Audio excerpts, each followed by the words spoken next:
നമസ്കാരം. Raf talk ഫുട്ബോളിലേക്ക് എവർക്കും സ്വാഗതം. യുവേഫ ചാമ്പ്യൻസ് ലീഗിൻ്റെ റൗണ്ട് ഓഫ് 16 ആദ്യ പാദത്തിൽ ആഴ്സണൽ PSV ഐന്തോവനെ 7-അപ്പ് കുടിപ്പിച്ചിരിക്കുകയാണ്. എക്സാക്ട്ലി 7-1 ആ സ്കോർ ലൈനിലാണ് ഇപ്പോൾ ആഴ്സണൽ വിജയിച്ച് കയറിയിരിക്കുന്നത്. അതിനർത്ഥം അവർ ക്വാർട്ടർ ഫൈനൽ ഉറപ്പിച്ചു കഴിഞ്ഞു എന്നല്ലേ. ഇനിയിപ്പോൾ ഇതിനെ മറികടക്കുന്ന രൂപത്തിൽ ആഴ്സണലിൻ്റെ മൈതാനത്ത് വന്ന് PSV ജയിച്ച് കയറുമോ? അത് സംഭവിക്കാൻ പോകുന്ന കാര്യമല്ല. അതുകൊണ്ട് തന്നെ ആഴ്സണൽ ഇതാ ക്വാർട്ടർ ഫൈനൽ ഉറപ്പിച്ചു എന്ന് പറയാം.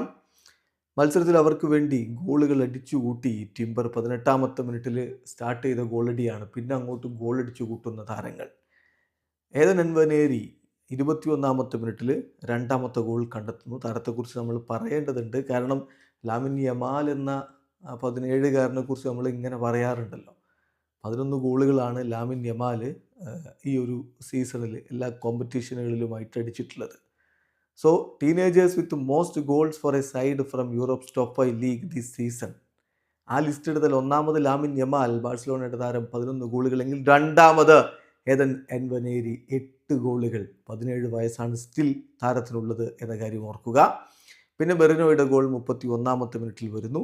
ലാങ്ങിലൂടെ PSV ഒരു ഗോൾ പെനാൽറ്റി വഴി തിരിച്ചടിക്കുന്നുണ്ട്. പക്ഷേ രണ്ടാം പകുതിയുടെ തുടക്കത്തിൽ തന്നെ ഓഡേഗാർഡ് വീണ്ടും ആഴ്സണലിനായിട്ട് വലകുരുക്കി.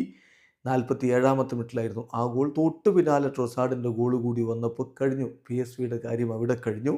എന്നാൽ 73-ാമത്തെ മിനിറ്റിൽ വീണ്ടും ഒഡേഗാർഡ് ഗോളടിക്കുന്നു. ഒടുവിൽ 85-ാമത്തെ മിനിറ്റിൽ കലാഫിയോറി കൂടി ഗോളടിച്ചപ്പോൾ ഗോളടി മേളം ആഴ്സണൽ അവസാനിപ്പിച്ചു. 7-1 വിജയം.